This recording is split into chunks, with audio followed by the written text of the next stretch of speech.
Wedding jewellery planar અને event અને exhibitions organise કરું છું. હું આ ઇન્ડસ્ટ્રીમાં છેલ્લા 15 વર્ષથી છું. આપણે કહીએ વેડિંગ જ્વેલરી પ્લાનર હવે આ શું છે, તો હું ખાલી એટલું કહું કે હરેક વસ્તુ માટે પ્લાનર હોય. તો આજનું જે જનરેશન છે અને જે મા બાપો છે એ લોકોના વિચારોમાં ફરક આવી ગયો છે. મા બાપને આપવું છે, જનરેશનને ડેલિકેટ પહેરીને વાપરવું છે અને કામ કહી દે છે કે અમને પૈસા આપે તો અમે લોકો ફરી લઈશું. તો આ બંને લોકોનું કાઉન્સેલિંગ કરીને લોકોને હાઈએસ્ટ એન્ડ બેસ્ટ વસ્તુ અપાડાવું છું. મારી મેઇન સ્પેશિયાલિટી અને expertise, I do not treat my client as a client, we both become as a family member.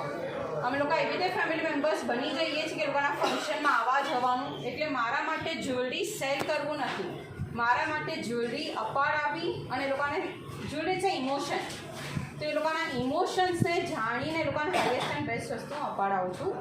હજી એક બીજી વસ્તુ હતી કે હું એક ડૉક્ટર જનાજી સાથે જોડાયેલી છું. એ પોતે એક obesity expert, naturopath, prayer healer છે. એ આજે આવી નથી શક્યા, એટલે એના બિહાફમાં હું તમને બધાના વાઉચર્સ આપી રહી છું કે જેમાં તમારી નાડી પરીક્ષાનું ફ્રી કરવામાં આવશે કન્સલ્ટેશન.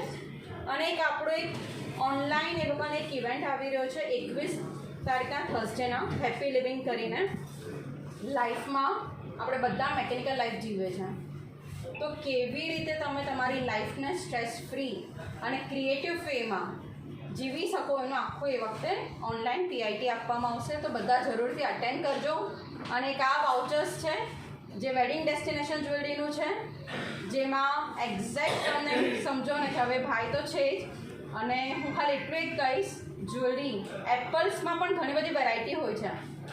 150 રૂપિયા, 200 રૂપિયા, કેવી રીતે ખબર પડશે કે કઈ વસ્તુ સારું છે?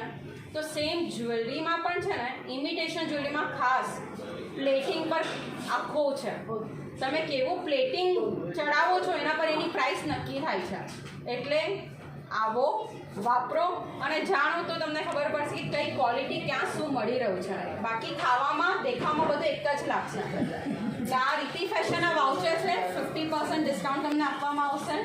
અને રિયલ જ્વેલરીમાં તમારે ક્યારે પણ કનેક્ટ કરવું હોય તો પ્લીઝ વેલકમ છે. અહીંયાના જેટલા વેલ નોન શોરૂમ્સ છે બધા સાથે આપણે જોડાયેલા છે, એટલે please come. Thank you so much.